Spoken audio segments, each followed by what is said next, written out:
This is KUGAN CASSIUS for Eiffel TV in association with Macklin's Gym Marlborough. We are at the first Frampton Quigg press conference here in London. Pretty lively. Very lively. Yeah. Barry, took a while to get going, but when it did get going, it was all fun and games at the table. Yeah, I mean, it's going to get an awful lot more heated between now and the end of this little tour. But that's great. That's what we want to spice it up. Not that we need to sell tickets, because the place is going to go like that. The demand for tickets has been extraordinary.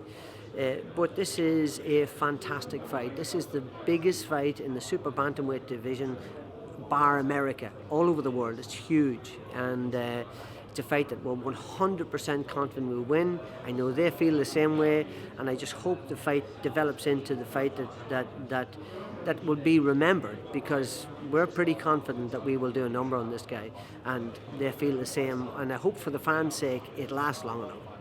Can you talk to me a little bit about how difficult the negotiations have been for this fight? It's been a long time in coming, you said yourself, 4 years, and it's been gathering pace over the last few months, but why has it been so difficult, Barry, in your opinion? It's really been a fight that's wanting to happen for 5 years, because there was immediate comparisons right early on. Both guys showed promise. Then Eddie and I had a bit of a fallout in February 2013. And therefore there has been a little bit of animosity, social media and all that nonsense. I don't have any ill will for anybody, really, genuinely. But, little snipes and various remarks and comments on Twitter and in the social media, which doesn't help things. So I stepped back and I let both my son Blaine and Jake negotiate with Eddie.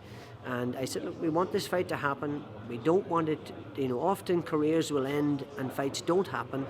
And you think, well, why couldn't they have put their differences to the side and got on with it? And I don't have any animosity towards Eddie. I mean, Eddie does what he does. He's very good at what he does. He's got an excellent setup, an excellent stable of fighters, very sharp, knows what he's doing, Sky backing and everything else. So that's great. That's not a problem.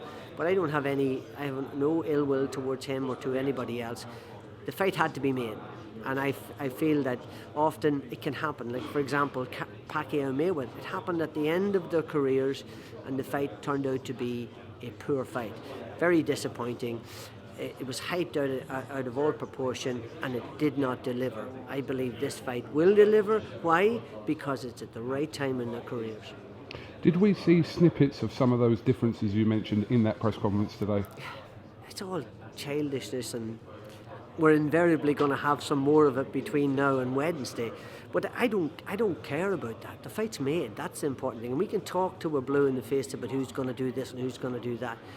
All I'm saying is I'm 100% confident Carl Frampton will win on the 27th of February, either by knockout or by a comprehensive points decision. Either way, it's going to be a Frampton win.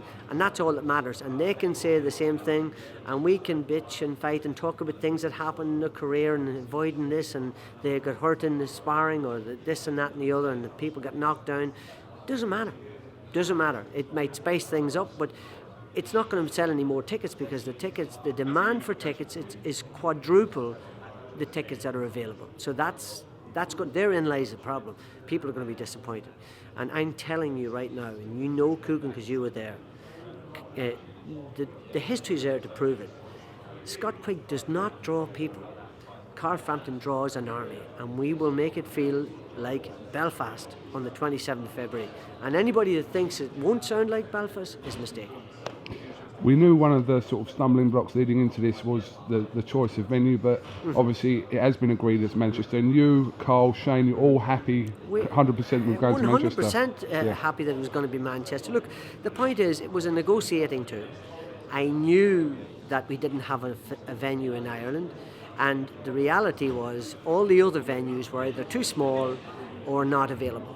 And so the only one that really could have been neutral, as it were, would have been London, but that's booked up for a year and a half, so that was not a possibility. I don't think they're enamoured with boxing. I don't think they're dying about boxing in any case. So the only other one that was available, which is literally, as the crow flies, 160 miles from Belfast. So it's, and there is a huge Irish community in the Manchester area. and it will feel like Belfast, I'm telling you. And Carl will be so pumped up for this fight, he'll be so focused, it will make him feel like 100% like he's in Belfast. This is kind of irrelevant now that the fight's been made, but the question about it's A side, B side, do you still maintain that your fighter Carl is firmly the A side in this fight? Look at it logistically. Carl has the credible title. I mean, he said all those things on the podium, and it's all against sniping and winding people up. But the reality is, he's a headline fighter. Eddie said it. Eddie knows it. He repeated it. It was on television. People who take the piss out of Eddie put it up all the time. Carl Frampton is the real fighter. He draws the crowd. He has the credible title. We fights in front of 16,000 people. He headline shows. It happens over and over again. And the truth is, we are the guy that are bringing the gravitas, credibility, nous to the fight. We are the people who are bringing that, and therefore, we should be on the left-hand side of the poster and in the appropriate corner. Look, that all is irrelevant. When the bell rings and everybody walks down the stairs, you could be in the middle of Antarctica and stuck out on an iceberg with a ring and a massive crowd around them, if that were possible. But I'm giving you a scenario. It doesn't matter.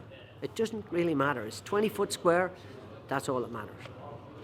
Are you anticipating the build-up between now and February to be smooth between the two camps? Look, these two guys don't hate each other. They will say little quips to one another and annoy each other and say things that will be a red rag to a bull. But that's all fine. That's normal. That's what's building it up. I don't genuinely believe you're not going to get a scenario where you have a Brandon Rios who's saying foul and abusive stuff to his opponent. You're not going to get that because these guys are not like that. But there is genuine animosity. There's no doubt about it because both want to win. But, that's to be expected. That's part of building up a big fight.